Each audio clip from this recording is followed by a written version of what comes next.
क्या आपका कोलेस्ट्रॉल बढ़ा हुआ है? कई तरह की दवाइयां खाने के बाद भी कोलेस्ट्रॉल कम होने का नाम नहीं ले रहा है, तो आपको अपनी लाइफस्टाइल और अपनी डाइट पर ध्यान देने की सख्त जरूरत है, क्योंकि हो सकता है कि आपकी रोज की थाली में कुछ ऐसे खाद्य पदार्थ शामिल हो जो इस खतरे को और ज्यादा बढ़ा सकते हैं।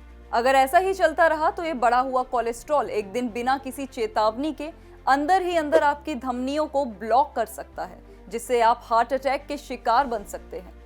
तो चलिए आपको खाने की ऐसी चीजों के बारे में बताते हैं जो आपको कोलेस्ट्रॉल की समस्या होने पर बिल्कुल भी नहीं खानी चाहिए। देखिए, अगर आप चाहते हैं कि आपका कोलेस्ट्रॉल काबू में रहे तो ट्रांस फैट से दूरी बनाना आपका सबसे पहला और जरूरी कदम होना चाहिए, क्योंकि ट्रांस फैट्स को कोलेस्ट्रॉल का सबसे बड़ा दुश्मन माना जाता है। चाहे वो पैकेज स्नैक्स जैसे कि पैक्ड नमकीन, बिस्किट्स, कुकीज हो, या फिर बेकरी आइटम्स जैसे केक, पेस्ट्री, पफ्स, पिज्जा या बर्गर, या फिर बार बार इस्तेमाल किया गया तेल जैसे बाजार में तले हुए समोसे, फ्रोजन पराठा या खुला हुआ नमकीन हो, इन्हें तुरंत छोड़ दें, क्योंकि इनके सेवन से आपके शरीर में एलडीएल यानी कि बैड कोलेस्ट्रॉल तेजी से बढ़ता है, जिससे आपके शरीर की धमनियों की दीवारों पर प्लाक जमा हो जाता है और आपकी धमनियां संकरी हो जाती हैं, जिससे ब्लड फ्लो रुकने लगता है और हार्ट अटैक या स्ट्रोक का रिस्क भी कई गुना ज्यादा बढ़ जाता है। इसके अलावा रेड मीट जैसे कि mutton, pork, full fat, dairy products जैसे मक्खन, चीज, क्रीम,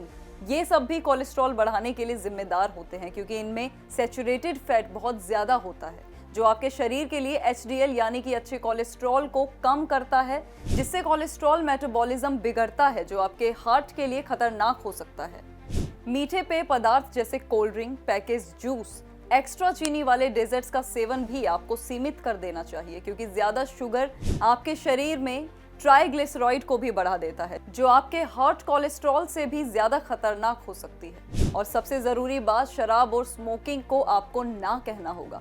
ठीक इसी प्रकार शराब का ओवर यूज भी शरीर में लीवर और इंसुलिन बैलेंस को बिगाड़ देता है, जिससे ट्राइग्लिसराइड और एलडीएल यानी बैड कोलेस्ट्रॉल बढ़ जाता है और हार्ट अटैक का खतरा कई गुना ज्यादा बढ़ जाता है।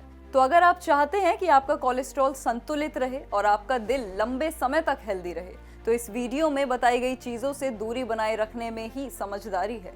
तो चलिए प्रसिद्ध हकीम सुलेमान खान जी से जानते हैं बढ़ते हुए कोलेस्ट्रॉल को किन घरेलू उपाय से आप कम कर सकते हैं।